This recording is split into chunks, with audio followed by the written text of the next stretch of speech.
When you're in the market to find the right sailboat, the key thing to do is to see what types of boats are out there, how much are they, and what specifications are you really looking for in the long run.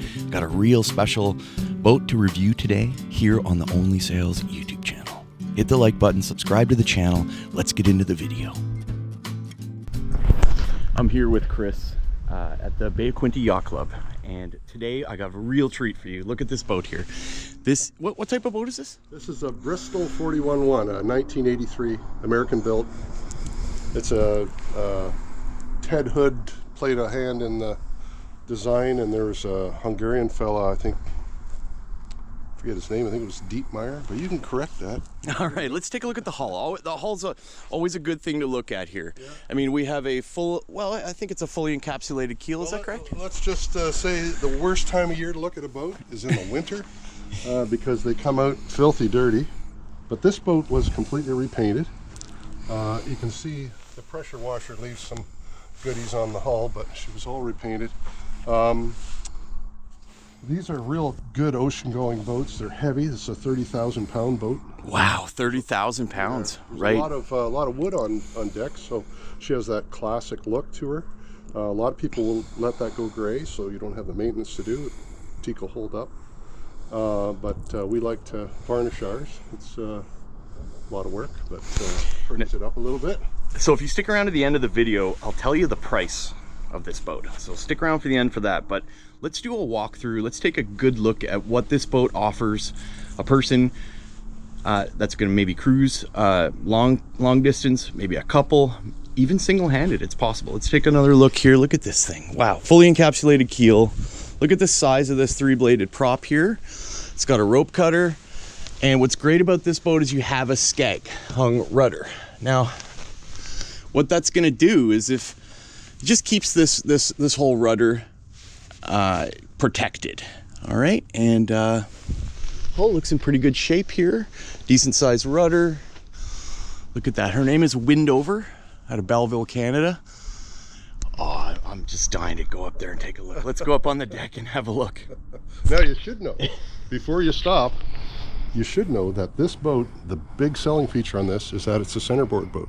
Wow. So all these boats, there's a 41-1, a 38-8, a 29-9, a 41-1. They all have this decimal with a repeat on the end. Those are all the late model Bristols, and they're all centerboard boats. Wow. So this boat draws 4'6", but when I take her out in big water, I drop the centerboard, she draws 10 feet.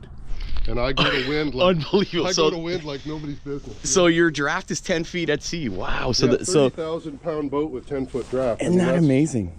That'll go places. All right, this is going to be special. Let's go for a walkthrough. Let's check out what's going on up on deck here, and we'll head up the ladder. And everyone hit the like button for Chris and letting us take a look at this boat. This boat is for sale, and again, I will be telling you the asking price if you stick around. Oh, look at this. Wow. So Bristol as a manufacturer, are they Canadian? No, they're American. They're actually related to the Pearson boats. Bristol was kind of later to the old Pearsons that you see out there. Well, we are on deck of this boat. Look at this center cockpit design. Now, is there anything that you can tell us right off the bat? What are the benefits of having a vessel of this design? Well, the design, the big thing is that you don't get seasick as easily. When you're in a center cockpit, you're closer to the mast. So as the ends of the boat rock, you stay in one position. So that excessive movement that you'll see, it's just people that get sick. I don't get sick on this boat at all, and I used to get sick a lot on our, wow. We had an Aloha 32, we've had a Endeavor 35. I've had about 10 boats. I always got sick offshore, and it was something I struggled with forever. Is the owner's cabin right here? Like you can go down and into... Owner's cabin's right below. So you have access. You could be out on deck. No, that's actually a hatch. That's just a hatch, but you could come out of there if you really had to. It's above the bed, though, so you can look at the stars when you're... Oh, isn't that great? There, yeah. All right, let's take a look around the deck here, guys. It is very slippery, so forgive us. There's the boom. Look at the size of these big 55s. Look at that beast winch. You know, when you really need to haul in those sails, you got a big Lumar 55, massive winch. Look at that, beautiful. We got a bimini top here that's in great condition. Look at that new, relatively new screen. Look at that, just a beautiful boat. Just bear with me, guys, because this boat has been somewhat winterized. It's off, you know, the deck's a little dirty. If we spray this down, it would be fine. Your big Dorades here with the bars. Last weekend, so. Oh yeah, okay. Yeah, so all these boats were pulled out last weekend. So normally I'd have I've got a full cover that comes with it. Right. Is this a deck stepped mast or a keel stepped? This is a keel step mast. Keel step mast, yeah. And your mast would be here. Yeah. What is the height of the mast? It's just under ICW. So 55, 64. 64. So that's a big mast. So just stepping on deck here, the deck feels solid to me. Very, very solid. Some boats you get a little bit of bounce. Look at this wonderful woodwork here. The bulwarks, look at that. That's all done nicely. Got a big old anchor locker here, I think, no? Actually, the lockers on these things, if you find a 41, 9 times out of 10, it's got the lockers sealed. And they sealed them at the factory because they were these huge volume anchor lockers that had access to the interior. Wow. So a lot of guys just had them seal the locker lid down, wow. And which was done here. Look at that. So we do have I believe this is an electric winch, is that correct? Yeah, it's electric. Yeah. So we got an electric winch. And what type of anchor is that? Is that That's a Manson anchor. It's out of New Zealand. Wow. Yeah, very cool. We did a refit on our YouTube channel, Wind Over Water. Oh, check the channel out, guys. You got to subscribe to that channel. Check out Chris's channel, guys. Let's appreciate it. We got a series on that channel called In the Boat Yard, and in that we took this boat into the yard just across the water here. And we did a complete refit over the course of a year, during COVID, actually. Wow, good time to do it. Yeah, so we were sponsored by Manson, and it's been the best anchor I've ever owned. That thing is 65 pound, and she grips the bottom like no other. So does this boat have a spare anchor? It does. Yes, we do on the stern. I've got a 300 feet of rode, and I've got a 65 pound Bruce. And is that 5/8 chain? And how much? 5/16 chain. 5/16 chain. And how much chain do you have? 245 feet of chain, 300 feet of road. Yeah, you're never going to need more than that. No, I mean, that's world cruising amounts of chain. We pulled that windlass out, and it was completely re-chromed, and the motor was rebuilt, and during our refit, so it's all just like new. There's new relays in it as well. Beautiful. I've got a new cover for this because this kind of went with. See how it's all chipping away. Yeah, I mean that's a shower, and this is this hose attaches here. Okay. And so I can spray off the chain as we come out. And this uses offshore water with its dedicated pump, and this uses interior water. So you can have a freshwater rinse and a saltwater shower on the foredeck as well. It's always good because sometimes when you're pulling up the anchor, even though it's electric windlass, you do get dirty. I mean, you got to adjust the chain, you got to hose it down, make sure sometimes you get crud on the deck too. You just want to be able to wash it off, right? So it doesn't dry in the sun. One of the shortfalls of Bristol's, a lot of them have this issue. They've got really, really good primers on these decks, but for whatever reason, the gel coat was soft. And so they've got, this is just sun. It's from sitting in Maryland on the hard for a number of years. Wow. And I've got another spot on the back there. So these are easily repaired yet. It's just gel coat, so you can color match it and fill it in and then wet sand it out. Right. So that's so there's a little bit of work to be done there. I think to me she looks really nice. Wow, beautiful. There's your other airport side 55 Lumar. Look at that. Wow, nice, good, solid chrome on the bimini works here. Look at that. Everything's no rust. I can't see a single thing of rust here. Very good. There's a filler piece too that goes with this. Oh, is there? Okay, there's it's the same color as my vessel, but we got some solar panels here. Okay, so let's take a good look at the back here. So we have an area to mount a dinghy engine right here. This is a great thing to have. You can put your dinghy engine here. That way it's not, if you're in heavy seas and you're out there, you take that weight off the davits, okay? Now these davits, you could put a decent sized dinghy. I don't know if you could go a big old hard console dealie, but it's pretty good. There you go. They fold out. I've got a 10-foot Hypalon high field dinghy, and it's aluminum floor.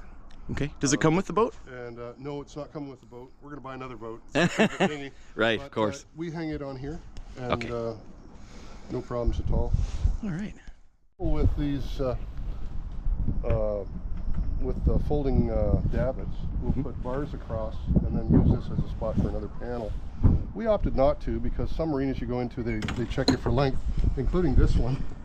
And so I can fold these in and then pay less for...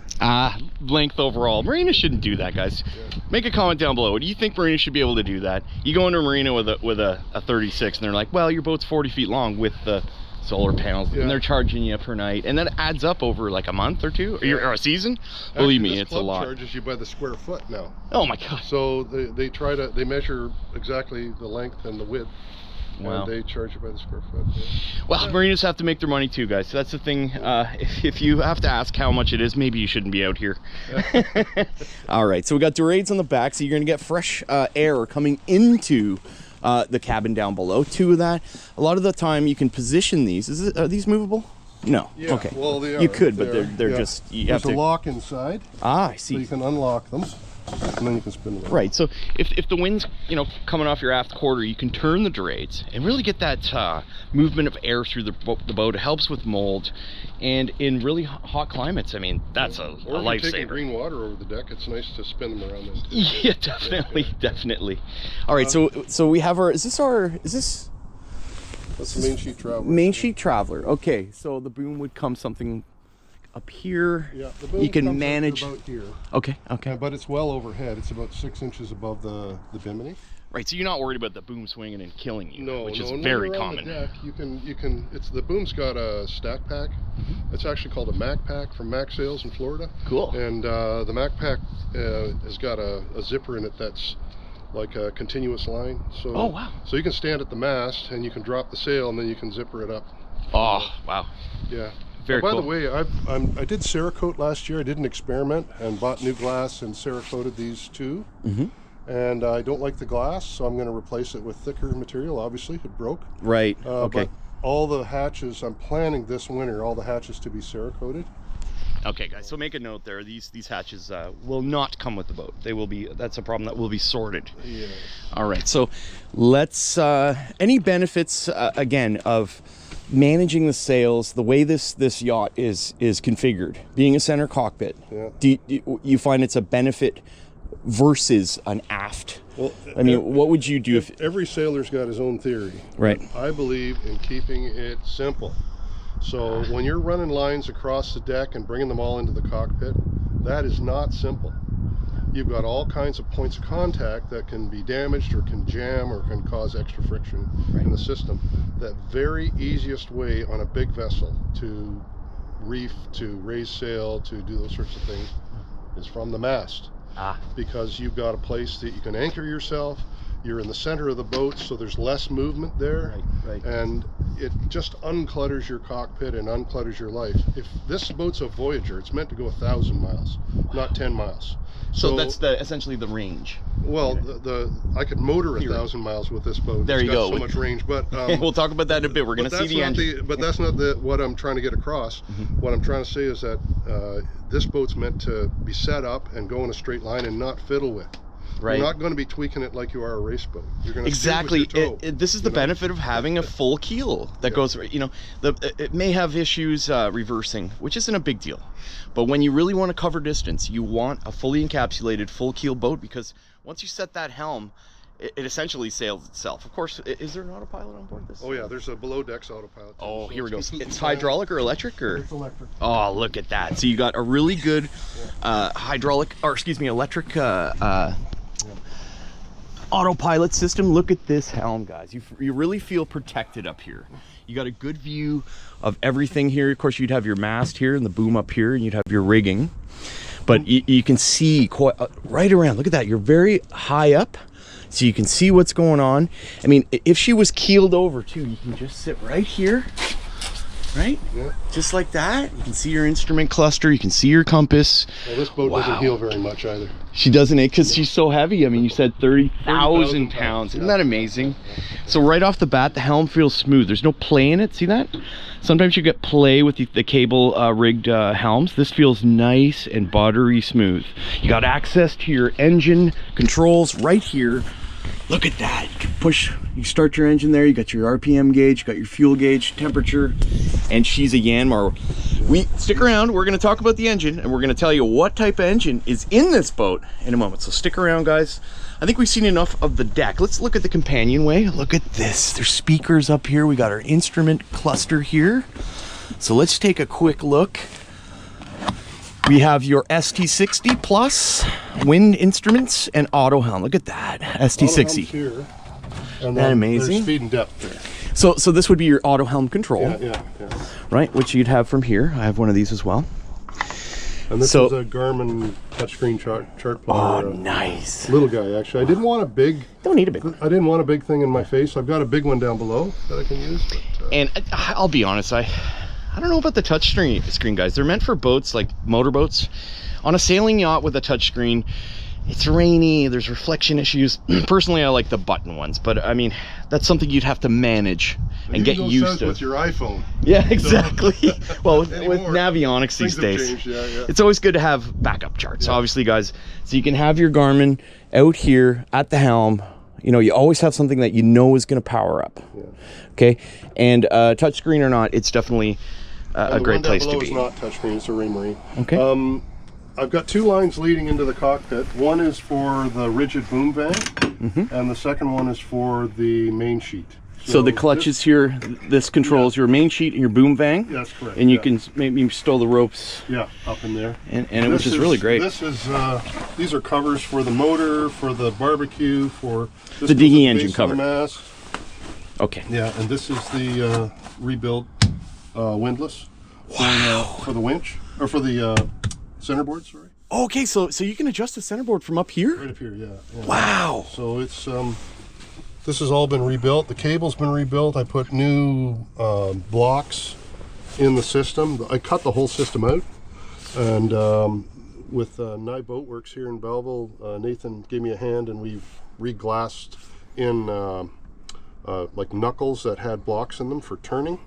So this cable goes throughout the boat and then down to the centerboard, and all the turns, there's two of them, are on new blocks. Wow. So this is most boats that I've seen, anything that has a dagger board or a centerboard, you got to go down below, and you got to, you know, there was if you recall, we were in check out the video. I'm gonna make a link to the down below. We did a walkthrough of a catamaran in Georgia, and you have to go down below and screw with it, you know. At least up here, it's something accessible quickly. It's a great option to have a lowering dagger board because it increases your sail performance, but to have access to it up here is a total bonus. Any thoughts on if that's a true statement? Yeah, it is. I will, one little caution for people who have centerboards or just starting out with centerboards. We used to run this at halfway down kind of thing. And we discovered that if you ever touch anything and it raises up and falls again, it falls on the cable.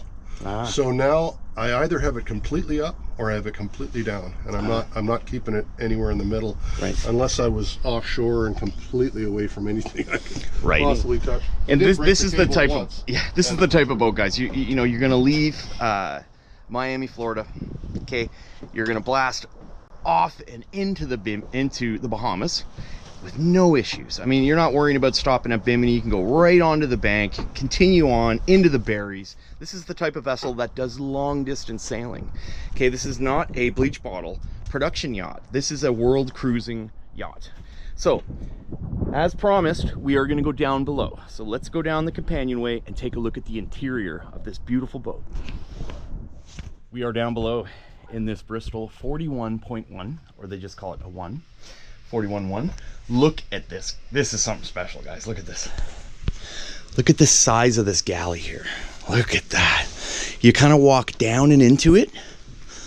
Look at that. You could be here. What's great about this is even if the boat's heeling, and apparently it doesn't heel that much, you know, you're kind of stuck between here. See that? You could be making sandwiches, The boat's steering itself. You're headed to some far off destination. Life is good. Look at the room in this cabin here. Absolutely great. You could entertain guests with this wonderful tabletop here that folds up.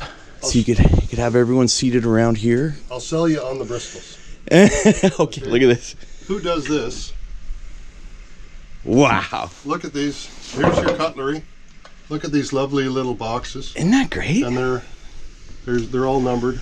41-1, number 37. And I'm assuming all this is like made. good teak wood or cedar. Yeah, and then down below we have wine. Oh, so you could have your wine bottles in here. You could have your corkscrew there. Yeah. Have your guests come in, open a bottle. You know, we call them sundowners. if I go, here. So they all have pins in them. Get your nail under it and lift it. That's a tank access. That's a 1/4 inch of real teak and a 1/4 inch of real holly and 3/4 inch of proper marine plywood. Wow. That's how they build these boats. Yeah, see, you can tell right away. There's a fresh smell down here. It's not like, well, my boat. I mean, this boat smells like new wood. You know, it's varnish. It's just a really cool experience. Now, to give you an idea of what type of proper yacht this really is, look at this station here. Look at this nav station. You can be seated comfortably here on the port side. You can monitor everything you need. Okay, your battery system. I mean, can you go through some of the points? Sure. Well, we have a Raymarine plotter here, a non-touchscreen Raymarine plotter. Yeah, there we go. The panel's got 12-volt charger with USB. Here, I've got a bus heater in here that runs off the engine heat.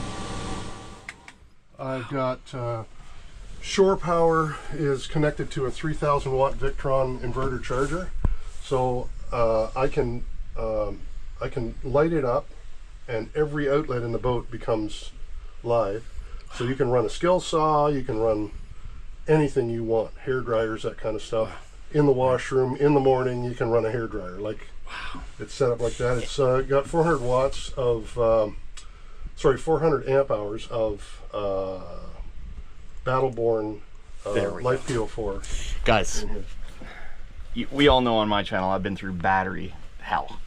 Battleborn That's are the best. $5,000 worth of batteries. Yeah, the Battleborn are the best, guys. Yeah. They have, it's amazing that, you know, if there's any issues, they bring the batteries to you. I mean, it's such a great company. Yeah. Shout out to Battleborn Batteries. So, in regards to this station, essentially you got a nice bar you can hold on to here. Yeah. You got yourself a cable that goes down and lifts the centerboard. Oh, I see. So, see that, guys? It goes all the way down there. But it also, you know, it gives you a little bit of, you know, if you're something to grab onto. Handholds all the way around the boat too. You got handholds here because you know rough seas, and a heavy boat like this is probably going to cut through the waves really well. Now, as you can see, the floor is in great condition, guys. Look at that, absolutely beautiful. Is this a propane stove? Yes. Yep. Propane, heat burner, oven. Nice setup here, and you can also protect the woodwork. They have stainless steel here. Wow, look at that. And then when you want to cover it up, you get all counter space here. Isn't that great? So if you're making big meals for a number of crew. Yep. Wow, look at that. And my wife's a cook, a fantastic cook, and she loves this galley. Wow, look at this. So this has got room down below, so anything leaks, it leaks here, and it goes, this is the plug for the drain. It leaks into the drain. And these teak grills will cover this whole area so nothing will fall through. It's got a new air-cooled refrigeration system put in this summer. That was a $3,000 ouch just before a vacation. Boats, guys, bring on another 1,000. That's right. It looks like this boat's already been, you know, he's owned it. He's gone through it, and he's really strengthened the points. Look at that. When you got a really good freezer system, guys, you can pack food in here and go far away. I mean, that's the whole point of having a world cruising yacht like this. And loads of storage. Look at that, loads of storage. Lots of ventilation here. Sometimes you get mold issues, especially down in the Caribbean when it's really hot. You got lots of what's this little thing here? So low pressure gas. So this is the on-off. Yeah. When I turn that on, the gas is now live. There's a solenoid in the back. So, you know, all the little details have been worked out here. This boat has been well taken care of. Well, storage. You know, and this is what you get when you and your wife, or even if you're single-handed. I mean, you got to find a boat that's in great condition. Yes, guys, this is a little bit of an older hull, but this hull will be around way after Chris and I are dead. This hull's an inch and a half thick. I mean, they don't make them like they used to. Yeah. You know, in my opinion, this boat is in great condition. So we have, just excuse the fact that the sails are here. This boat was just put on the hard. We're on the hard right now. This was hauled in on a rainy day just before haul out, and I dragged it in by myself just as the rain started to come in. So that's why it's here in a big sausage. I told you before, I like to do things simply. So I typically will store my mainsail like this with the battens still in. I roll it up and tie it with sail ties, and I bring it down like a big sausage, and you can stay down here all winter. Right. Nice and dry down here. So exactly, you're not going to get crimp points with temperature changes. You won't get those edges. No. It's very good to do that with your sails. I mean, there's a certain way I do my sails as well, but this is definitely a good system. So just one problem with flaking a sail in a bag is that there's no air. And the second problem with flaking a sail in a bag is that you fold your sail at the same location every time. It starts to get a memory, and then you end up with a hinge effect on your sail. And if you see people raise their sails early in the year, they have these lines in the sails where they were folded. Over time, if you do it on the same place all the time, you will end up with some issues with your sail. It weakens them. So I just like to have it out like that. So how old are these sails? They're brand new. Okay, while we're on the sail topic, what is the exact sail inventory? If someone was to purchase this boat, what would come with it in terms of sail inventory? Okay, these sails were built by Max Sails in Florida, a very well-known company, and I bought from them because they own a Bristol, so they know the product. They own a 47.7, I believe. So we have a new head sail, which is a 110. This boat came with a small head sail and a large mainsail. So they're made to easily handle. You want a great big 135 lapper when you're offshore. Right. So I've got a spinnaker for that. She comes with a big DRS, like with a snuffing sock on it. Right. So you can do that single-handedly as well. Wow. And I'm assuming, you know, what's the name of the rig on this boat? It's a sloop rig. So it's a standard sloop rig. Okay. Yeah, wow. So you do get a spinnaker with it if you're in light winds. It's a heavy boat, guys. Yeah. Okay. You're doing some trade-offs there. When you get a really big, full keel, heavy yacht, it may take a little bit of wind to get her up to speed. So there's a story about Ted Hood with this boat, that when they initially built it, not this particular boat, but this model, they sent it to Miami for a race, and he sent his crew in advance. Ted Hood was a big racer. He sent his crew in advance, and his crew came, and of course they stripped out the furniture, they stripped out the, all the fabrics and everything. To lighten it up. To lighten up the boat, right? So Ted showed up the week of the race, and he said, "What have you done?" They said, "Well, we took out all the weight." He said, "No, I designed it to sail with weight." Oh, so they're like, put it back in. They put it all back in again, and off they went, and they did very well in the race. So this boat is meant to be heavy. She performs well when she's on her feet, and if it's not heeling on her ear all the time. This boat's designed to sail heavy. All right, so what are these things? These are wedges. So this is wedge number 1, their own number. And they basically, you see how they're tapered? They create a circle around the mast right here. Okay, wow. So they hold the mast in. So essentially this is a way of blocking the mast and making sure she doesn't it's all really... custom design. So very there's not cool. a millimeter left. Really? Have you ever had an issue with moisture or rain coming through there? Of course, yeah. Oh, any mast's gonna leak. That's the truth. Even in even if you got it in a Mel, like a 2025, sure they got it figured out, but eventually the thing's gonna leak. There's too much movement at that point, and so what I've got on mine is I've got an EPDM boot that I built. And EPDM is the rubber they use for roofing. Yeah. So I got a big clamp on the top, big clamp on the bottom, and all EPDM rubber. And then I've got canvas cover over top of that, and those wedges of course take up any space at all, but I still, if it's really howling, I'll still get a drop of water through that. So what is this that holds the deck down, so it's attached to the mast. There's a fitting on the mast. Okay, so it's kind of like a squeeze fitting where it's gonna give you that tension you need. Which is a great design. These boats are well thought. Look at this. It just feels strong, guys. It feels sturdy. Look at the woodwork here. Look at this. Someone has taken the time to beautifully varnish. All this wood is perfect. You know, look at the gel coat on the ceiling. It's well done. I don't see a single, I mean, with any older sailboat, you're going to see issues, but you can tell this has been well maintained. I mean, look at this. Beautifully solid. Wonderfully lit. You got a little stereo here with a USB. You can put on your favorite tracks or podcasts. You know, if you're at the helm station, you got yourself a fan. It's well thought out. And there's at least 2 fans in every room, by the way. These are like $100 fans. Yeah. I've got 2 of them in this room. I've got 2 in the forward cabin. I got 1 in the galley. I got 2 in the back. Okay. Every room we try to put a fan in. I'm sure of it. Everyone watching this is like, I wonder if those port lights leak. No. Guys, here we go. Come on. Zero. No, all port lights condense because you've got dissimilar materials.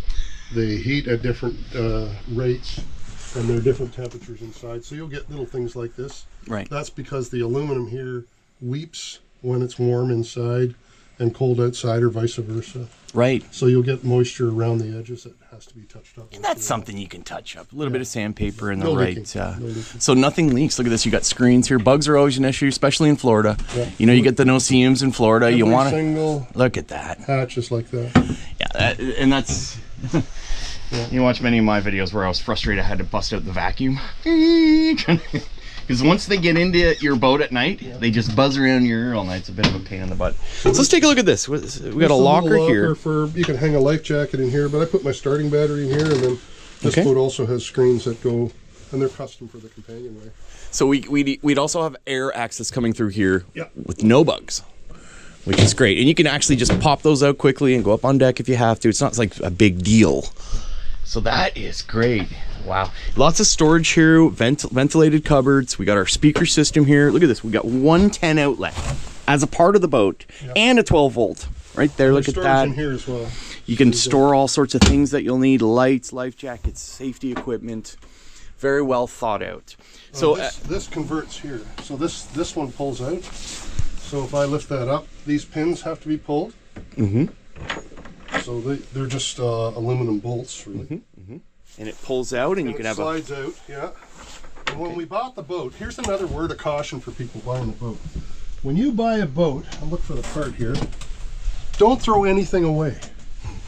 We made that mistake on our first boat, and this one, we found this piece of wood, and for the life of us, we couldn't figure out what it was for. And I said, don't throw it away, we'll just store it for a while.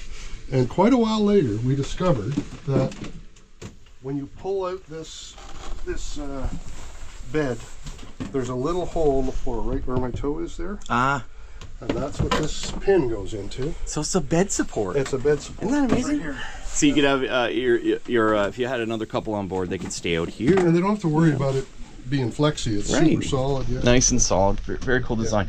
Now, I'm sure I'm thinking what you guys are probably wondering. How big is the water tank in this vessel? How much water? There's 3 water tanks on board, and they're spread out through the boat to distribute the weight. Okay. And they're all stainless. So you've got a forward tank of 50 gallons, you got a port tank of 50 gallons, and you got a starboard tank of 50 gallons, all on the floor. So it's 150 gallons of fresh water.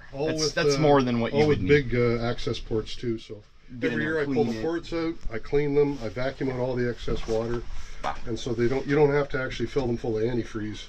Absolutely huge bonus. Absolutely huge bonus, guys. That's my vessel has 35 gallons of fresh water. I mean, for me, that was nowhere near enough. With a system where you get that amount, you can have a shower. The wife can have a shower. You know, you can put the kids in there and they can use that water effectively. Plus, having access to those ports where you can go in and inspect the tank and put bleach in there if you need to. It's such a great thing to do. So, just roughly, where would those water tanks be? So there's one right here. Okay. And there's one over on this side. We just showed you that when we lifted up this hatch, right? Yep. And there's one directly under the Weaver. Directly under the Weaver. So, again, it's well thought out for weight distribution, which is what you want. You want a boat that's sort of thought out. There's a lot of thought been put into this, you know, so you can maintain it and use it over the years. I mean, it's just, you can tell this boat's well thought out. Can we look at the, Yeah, is that the head? That's All right, there. so I've got sails stored in there, but in what? but we just get an idea of the amount of room. I've got a hole here, eh? Oh, of course, yeah, for the deck That's step. the step. Yep. Cool. Right there. And there's All right, so don't fall in there. Ring that goes around that too. All right, so this is the main head, and there's one head on this vessel, or There's two. There's two. Wow. Okay, so this is the main. It's also a shower. There's a shower sump in the floor. Do you see that? Yeah, so a wet head. Look at these new sails. Look at this, guys. You can tell these have been taken care of. Look at that beautiful material. So there is a lot of space in here. You got this wonderful huge mirror here, as you can see. And you got a nice sink. Look at that. New sink, new tap. New tap, all thought out. You got your shower head here. Just amazing. Like, look, it feels like there's a lot of space in here.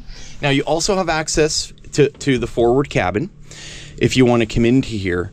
You know, there's people sleeping in here. So, you know, you don't disturb them. You can access this washroom from the front cabin without disturbing the crew that are in the main cabin.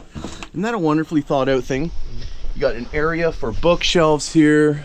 Wow, very cool. You got some locker storage here where you can keep various things like gear. That's a hanging locker. Hanging locker. For all the So coats and stuff like that. coats, yeah, you put your weather gear in there. Look, it's just well thought out. Lots of places There's to another put hanging stuff. locker in the V-berth as well. So, So guys, behind the door, there's one.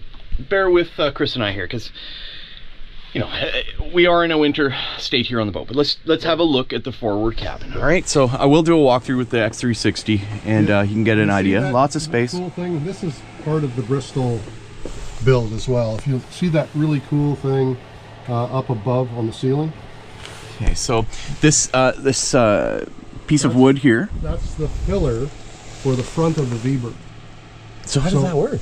So you just unhook it and pull it out, and it sits in the crotch of the V. Wow. And then the cushion you can store elsewhere as well. So this will turn into a created berth. Storage slot for that filler. So Very if you cool. want to make it a proper V where you can walk into the V, you can leave cool. it out. And if you want to make the bed bigger, you can just fill it in. Isn't that amazing? Yeah. And we have, look at the spreaders. Look at that. That's quality. Very nice piece of quality spreaders. Lots of room in the forward cabin. Yeah. And of course, everyone's anxious to see the owner's cabin, the aft cabin on this boat. Let's go check it out, guys. Check this out. Wow. Look at this. When you're walking through, understood. When you're walking through the galley here, look at this. You're coming down and into, oh, look at the aft cabin here, guys. This is something special. Lots of space. You know, you could prepare for there's lots of space to move around when you first get in. You got a mirror here, and I believe this was this oh, there's a look at this owner's head.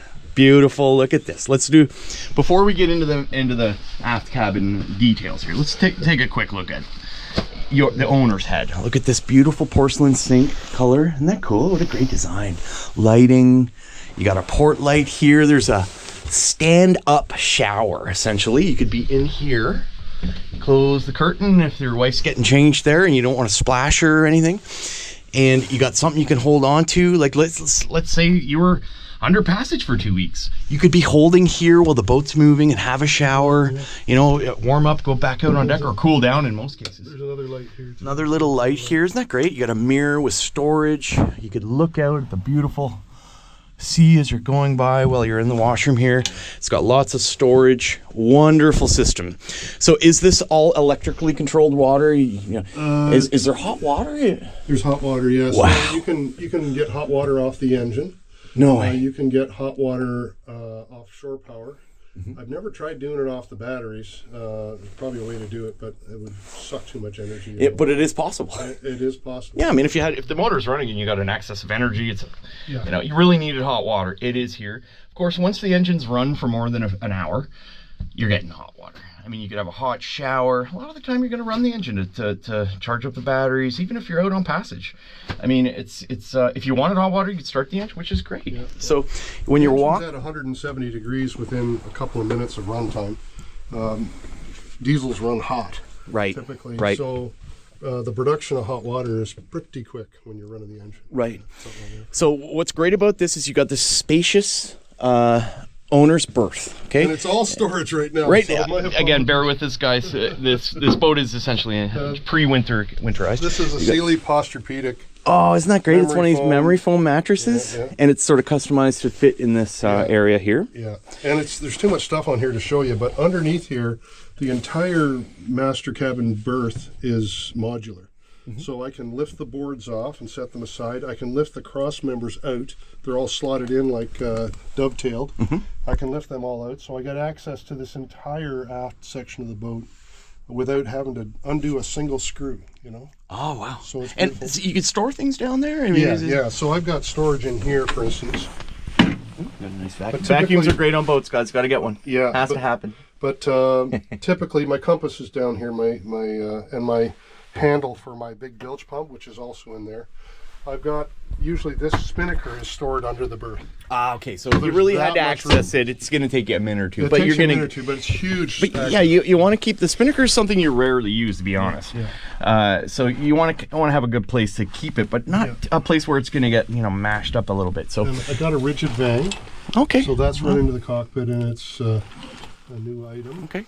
And that's the pole for the spinnaker, is that correct? No. This vang, the vang holds the boom up. Ah, right. Okay. Yeah. Ah, okay. So So I understand. Also, primarily, it's used for pulling the boom down.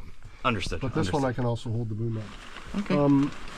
This is the cockpit cushions. Cockpit I cushions. wanted it to look like a sultan's boudoir. And it does. It kind of does. It's such a beautiful fabric, and it's sunbrella as well. Very good. And these all clip in. The aft one doesn't, because it doesn't need to. But these have little tabs on them with domes, so they stay in place. So when you step on the cushions in the cockpit when you're heeled, even though it's only heeled a little bit, the cushions don't slide out underneath you. And as Chris mentioned before, you could be lying down here with the hatch open, looking at the stars there in Bimini. Let's take a look. We're going to open it up for you guys. Look at this. You got the bug things. There's no bugs in here. This is great. Look See at all this. this corrosion in here? This is the paint's been knocked off. You by the could aluminum. touch this up. It would take. Well, this is going to be Cerakoted. Yeah, exactly. So, it goes into so look at this, guys. You got an escape. If something happened, you could escape. Somebody's trying to steal your dinghy, or really could, you could jump out on deck quickly from the bed. But at the same time, you're getting air in here. Okay, you're getting as you're sleeping, you can hear what's going on outside. You feel connected to it, which is great. I mean, it's going to take you an extra 10 seconds to go up and through the companionway. But if you really had to, you got an emergency access here, which is really great. So am I correct in saying that this is where the Dorade vents come through? Yeah, and there's a screen in there. Oh, Jesus. It's been pushed out already. Yeah, so there's no bugs in there. Look at that. You got your port lights here, lots of light. If you really need it, lots of light. Yeah. Very cool. Lots of storage for your clothing, for your gear. And these are wonderful. All drawers here too, so you got drawers throughout. Okay, everyone's asking, what is this door for? Well, I try and keep my treasure in here. Oh, here we go, guys. Look at that. All right, so this is something special. Look at this engine. Yanmar, look at the space in this engine room. So these boats came with Westerbeeks, and this one was changed in 2006. So the boat is basically got a brand new engine in it. Very few hours. The fellow that owned the boat before me got into a storm somehow. It used to have a furling main on it. That was like the furler on the back end of the mast, And he got into a storm and blew the main and blew the headsail out. And so he had to fix that. And then he got an illness himself. And so with this new engine installed in 2006, I don't think it got 2 years of use. So you'd say it has for a long time. Under 1,000 hours on it yet? Or? Oh yeah. Yeah? I would think so. So there's no hour meter on the boat, unfortunately. Oh, that's okay. So do you recall the actual engine type, or? Yeah. So it looks 4JHE, I believe it is. So 4-cylinder. Yeah, 4-cylinder. Yanmar. Look at this. Yeah. What's great about the guys? Anyone who's lived on a sailboat or been at sea or done any long distance sailing, you're going to be in the engine room tooling. It's just a part of sailing. And you're going to be changing and filters. That head, you've got access there. Okay, yeah. And So the head on this side, on this side in the galley rather, you've got access there. so you really needed to do a major something to it. You know, you needed to change some banjo bolts or something's going on. You needed to really see in there and see what's happening. Yeah. Everything's accessible. Just other than, you know, impellers and oil changes, that's about it. So, guys, you buy a boat and you get an engine with it. And that's the truth. Yeah. Or you buy an engine and you get a boat with it. That's what right. it was. So you got a DC to DC charger here. So in keeping with that keep it simple philosophy, what I've done is rather than put in a monster alternator that's working your engine all the time, I've got a little bit of solar, I've got a 65 amp alternator, and I've got huge battery capacity. So my solar panels over time will fill that. My alternator over time will fill that, and the two combined will fill them, keep them full. But I don't need that 200 amp alternator chewing on my engine, you know, and they're expensive as well. So very expensive. What I do is I've got a 30 amp DC to DC charger, and it dumps power from the alternator into the starting battery until it's satisfied. And once it's satisfied, it throws 30 amps at the whole battery system. Incredible. Does the boat have a? Do you have spare parts for the boat? I mean, do you have an? I extra, do. Yeah, I've got lots of spares. I got no extra starter. Of course, the engine has had virtually no work done to it. Right. So. Of course, but I mean, these are all considerations. So we have the double fuel filter system here. Is that correct? Yeah. So you got the diesel's going to get filtered. Sometimes when you're in the Caribbean, you're not getting the best diesel. It's not, you know. The 1203 or the 1202. And these are Raycors. The Raycors are the top. Yeah. So. And also, I've got port and starboard saddle tanks on this, so there's 50 gallons on this side, and if I switch it over, there's 50 gallons on the other side. Wow. So 100 gallons of range. 100 gallons for range. Yeah. The whole idea behind the boat is that you could go 1,000 nautical miles if you really had to. Yeah. Under engine power only. So that is a critical factor when considering, you know, a really long distance passage. I mean, maybe you guys are going across from New York to Bermuda. Yeah. Where I used to live, by the way. 600 miles. It's all within range. Then you can go on there and into like some of the Portuguese islands there. What was it? Falau? What are the islands called there? The Azores? The Azores, yes. Yeah. This muffler's new. That is one thing I have replaced. Okay. Yeah. Wow. So this but one here? look at the bronze water stringer there. Oh yeah, that's Sorry, great. this one right here. Isn't that great? Huge, yeah. Good quality items. What really strikes me is the amount of space. Okay, there's my engine. Oh, babe, it's such a pain in the butt. I'll tell you. You're in there trying to do stuff. You drop tools down into the bilges. At least you have a bit of space to kind of get in there and fiddle about. You That's also the only have deep bilge in the boat. This boat is very shallow bilge. Oh yeah, okay. That's the only deep bilge. So if you lose something, it's only 2 feet. Yeah, it's right down there. You could get it with a magnet. There's all this space here. I mean, you could even. There's lots of good. Oh, it's well done. Look at this. You got to run a drill for some reason. The power outlet's right there. I mean, this is all thought out. Good lighting. Wonderful. The just amazing. Used to live in there years ago. And no, you've done your stuffing box. You worked on it many times. Was it this easy to get to? No, it's not. You have to. Oh my God!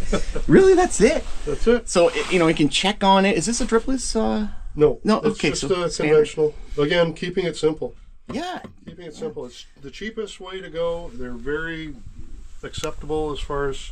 And I've got a small single bilge. I'm not running water throughout the boat because I'm dripping water into the bilges. So it's just staying in one contained area. And it's an automatic bilge pump. So. This is always the man section. Many yachts I've visited over the years where I was brought on board and done a tour of the boat. It's like, though it's the man area. We get down and see the engine. It's just something else. You get to work on your boat. That's the thing about owning a sailboat. So you can do regular maintenance. A diesel engine will run for a very long time, and very good thing. So, amazing. So that pretty much concludes the tour of this vessel, guys. Now everyone's wondering, how much does she cost? What is the listing for this amazing vessel? Again, let's go through it again. What type of vessel is this? Is It's Bristol 41-1. Okay. 1983. 1983. And she is how what's the beam? The beam is 13 feet. Okay, the length overall 41 Yeah. And what's the asking price? Well, I'm going to give you two prices, okay? So I've got to do the Cerakote on all those hatches and replace the glass. It's going to be expensive. Our plan this year is to change out the interior in the salon and the V-berth. So that's going to be $5,000 probably. Oh. So I will say that if I don't do that work, I'd sell it happily for $140,000. There we go. But we were hoping to list it about $115 US, which is, I think it comes out to around $160. And that is if There you go. that is if all that work's done. So if you're going to get into a vessel that's been maintained, that's been well thought out, okay, yes, she's a little older. Believe me, a vessel of this size, above the year 2010, forget it. You're looking at, you know, if you want to get into something that's already been cruised and worked on and well thought out, you know, the age thing shouldn't really bug you too much. You can get insurance for these vessels, okay? The resale value is somewhat good in a boat of this condition. So in my opinion, that's the asking price. It is what it is. If you're really interested in this vessel and you want to see more information about it, you can talk to Chris. I'm going to put the link in the description down below. Yeah. And let's everyone hit that like button right now. Subscribe to the channel. This is the first video on the OnlySails YouTube channel where we walk through boats. We look at different types of vessels and what the prices are, just so people get an idea of what they're getting themselves into. You know, you really got to go out there and look around, and that's the whole point behind this channel. Everyone hit the like button. Let's say thank you to Chris. Thank you for having us, Chris. Yeah. All right. Well, that's it for this video, guys. Subscribe to the channel. Comment down below. What do you think of this vessel? Do you think that's a good price? I mean, these are things that we should battle out in the comments, and everyone put their 2 cents in. As a community of sailors, of liveaboards, of people that are interested in cruising long distance, spending all of our retirement years on sailboats, let's get some talking going in the comments down below. That's it for this video. Thanks again to Chris. Captain Michael, signing out. I hope everyone enjoyed this walkthrough of this Bristol 41-1. If you're really interested in this boat, you can contact Chris. The link is in the description down below. Hope everybody learned something from this experience. What type of boat are you looking for? That's the question. And in future videos, we are going to cover a bunch of different types of sailboats to give you guys an idea of what you're really getting into. Price-wise, the specifications on boats. I hope you like the channel concept. This is the first video. Hit the like button, subscribe to the channel, and we will see you in the next video.